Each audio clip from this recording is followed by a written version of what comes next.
ही ऐसी माँ होती है जिससे हम लाख लड़ाइयाँ कर लेते हैं, लाख झगड़ा कर लेते हैं, तू तड़ाक तक भी बोल देते हैं माँ को, लेकिन माँ हमेशा अपने बच्चों की ख्याल रखती है। हमेशा कुछ भी बोल दे लेकिन माँ बर्दाश्त कर लेती है। माँ हमेशा बेटा सोना ऐसे ही बुलाती है।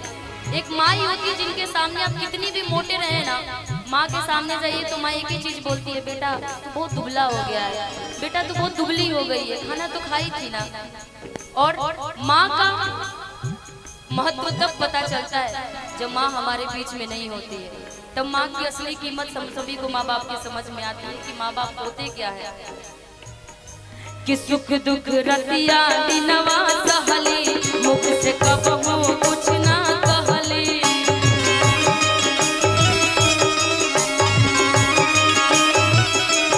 सुख दुख रतिया दिनवा सहली, मुख से कबहू कुछ ना कहली।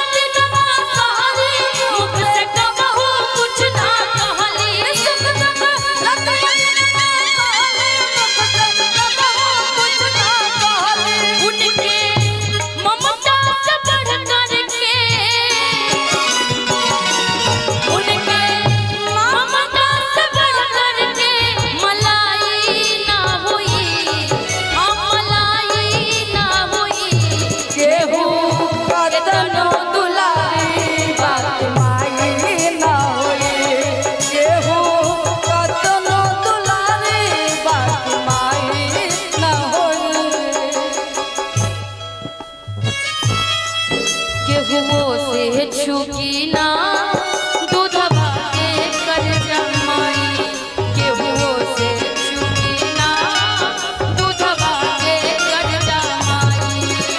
7 जन्म तक बेटा के तन से, 7 जन्म तक बेटा के तन से सुधियो ना जितियाई, केहू से छुकी ना दूध भागे कर जमाई।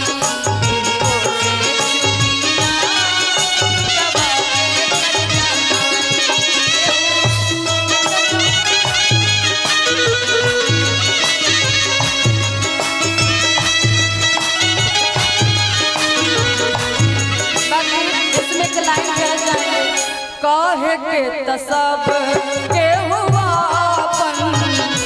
आपन कहावे बालक बा। कहे के त सब के हुआ आपन कहावे बालक बा। सुखवा त सब के हुआ, सुखवा त सब के हुआ, दुखवा बतावे बालक बा। कहे के त सब के हुआ आपन कहावे बालक। केहू कतनो दुलारी बात माई न होई।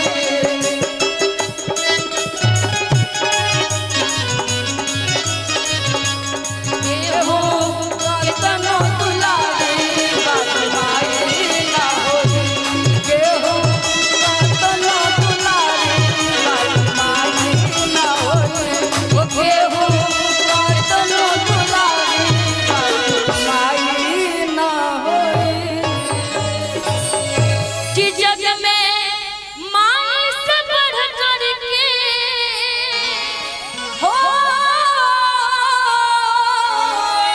कि जग में माँ से बढ़ के कोई असहाय ना हुई।